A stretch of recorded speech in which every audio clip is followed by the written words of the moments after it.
as of right now, I have a big task ahead of me. For one of my modules at university, I've been assigned to translate an Old English riddle from the Exeter book into any form I want to. I am going to translate it into a piece of embroidery. Only problem is, it's currently Friday evening and this assignment is due Wednesday morning. I have an exam on Monday, so I'm out of action then. So I have this evening, Saturday, Sunday and Tuesday evening to get this massive piece of work done. And I haven't even got a design yet. I don't know what I'm going to do. So I thought I'd take you along for the journey and we will see how this goes. Hopefully I get it finished. So here is the modern English translation of the riddle I need to translate into a piece of embroidery. You can pause to read if you really want to read it. And here's the Old English version. In essence, the riddle is about a piece of chainmail, that's the solution, and it's talking about how it's not a piece of woven fabric. It's saying, I am a garment, but I'm not made of fabric. But I'm going to portray this riddle as a physical piece of fabric. Don't know at all where I'm going to go with this, but we'll see how I go on. In terms of contemporary embroidery, I've been focusing on the bio tapestry. And here, as you can see, we have these lovely two gentlemen who are in chainmail. This is a depiction of chainmail, I'm pretty sure. I'm debating just doing this as my piece of work and calling it a day, because then I am portraying what the riddle is portraying quite obviously. But I sort of feel like I need to make it more complicated in a way. I need to make it more mysterious in the same way a riddle is. I don't know where I'm going to go with this at this point. But I have time. I've got a couple of days, so we'll see how we go on. It's really hard to try and verbalise what I'm thinking of doing while I'm thinking of doing it, but I'll try my best. My current ideas are, I know I want to feature the solution of the riddle, the chainmail, primarily. It's tough to know whether that's the right thing to do, because a riddle does keep the solution hidden. But the point of a riddle is that a solution is discoverable.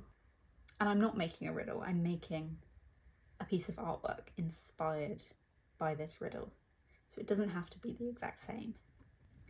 So I'm thinking of featuring in my design a piece of artwork similar to the bio tapestry. I'll put it here, sort of central to the design. The bio tapestry as well, which I'm taking a lot of inspiration from because it's pretty much one of the few contemporary pieces of artwork, of textile artwork, that I can use as a basis for this. The bio tapestry has pieces of text interwoven with the images. So I was thinking of maybe featuring some of the text, a modern English translation of some of the text. Maybe the title, which is Hopeful Garment, could be quite interesting to put that in there. Something that I find really interesting about it, the riddle as well, is it references the three fates from Greek mythology. I don't know how I'm going to intertwine that to this. There's one point that says, the worms who adorn fine yellow cloth with trappings did not weave me together with the skills of the fates. So there's a reference, direct reference to the fates of Greek mythology. I don't know how to include that at all, to be honest, but I want to. I think it could be cool. Maybe I can do something that's sort of just a nod to that. Also, in the bio tapestry, there's a top and a bottom border. So there's the central imagery depicting the battle, then there's a top and a bottom border where there's sort of more decorative pieces, and in that there is a lot of animals. So I was thinking it could be interesting to include my own depiction of animals. So I was thinking a sheep, because it says, I know in my mind I was not wrought from wool from fleeces, so that's a reference to that. And a worm maybe, because it says about the worms who adorn, so it talks about silkworms essentially. So that's where I'm at the moment. I don't really have a cohesive picture, and I'm really concerned about like hitting the brief of this still being a translation of the riddle. But translation is a very broad term, and I just need to find some scholarship that backs up the sort of wild places I'm taking this, rather than just translating it into modern English, which would have been simpler, but this is more fun. Just a lot of research needs to happen now before I go any further, I think. So what I've just tried to do essentially is sketch out my ideas, starting with the sheep at the top, the little cute little sheep and the worm. Thankfully, medieval embroiderers did not have the best proportions of human people, so my lack of talent in that sense does not really matter. But yeah, this is my attempt. Good afternoon. It is now Sunday. I didn't do any work on my embroidery yesterday. Whoops, but what can you do? I've just redrawn my design and I think I'm happy with it. It's pretty much the same as the initial design. I've just added some like decorative areas to sort of fill in the empty space. I think I'm happy with it, so I'm gonna get on and transfer it onto the fabric and get to stitching. Wish me luck. I started just with a split stitch to mark out the borders of the piece. I chose this dark green that doesn't really show up that well on camera, but it's a lovely dark green, I promise. So I have made a start, thank God. I've started just with a split stitch, 2 split stitches in green to sort of outline the main panel, and then the top, that's not the top, that's the bottom and the top borders. I've chosen green because it says something about, like, the riddle says something about fields. I don't really know, I'm kind of just going off vibes at this point, but yeah, I've made a start, so that's good. I think the next thing I'm going to do is these sort of parts of the borders, the 2 sort of lines here. I'm going to use a bio stitch, which is exciting because I'm basing it off of the bio tapestry and it's just very medieval vibes, so I think it's going to fit well. So I'm going to get to doing those bits now.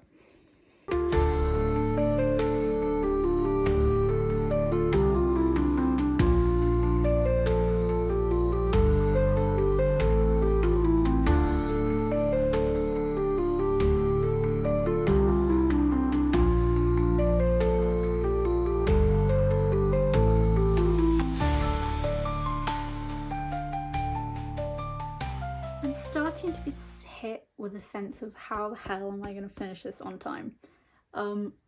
It's Sunday evening now, well, afternoon, it's 4 o'clock on a Sunday. I have my exam all day tomorrow, and then I have Tuesday afternoon, and then it's due Wednesday midday. I have no idea how I'm going to get this finished on time, on top of another translation I have to do. The reality of my time constraints are kind of setting in now, so I'm going to really lock in and hopefully get a decent amount done. So I've had a little bit of a go at a bayou stitch. I don't know how to pronounce it, I don't speak French, but you can kind of see, it's hard because it's dark thread, but you can kind of see where I've tried to do that. This, don't even look at this one because this is just a mess. It's just a mess, but I'm trying. I have 2 more attempts at that down there. It looks a bit messy, but I'm trying to stay open-minded about what it's going to end up as and just, you know, give it my best shot. I'm enjoying the process though. It's been nice to do, and to do something a bit more creative. Normally when I've embroidered in the past, it's copying patterns. So to actually design something has been quite fun. So yeah, I've just got to crack on, I suppose. So it is, what is it? It's late Tuesday night, the night before I'm due to submit my embroidery. I'm going to say slightly over half done. It's not as far as I would like to be the night before, but that's procrastination for you. I don't know, I'm just going to try my best to get it done, and I'll see how I get on. So stay tuned for the final reveal if I get it completed.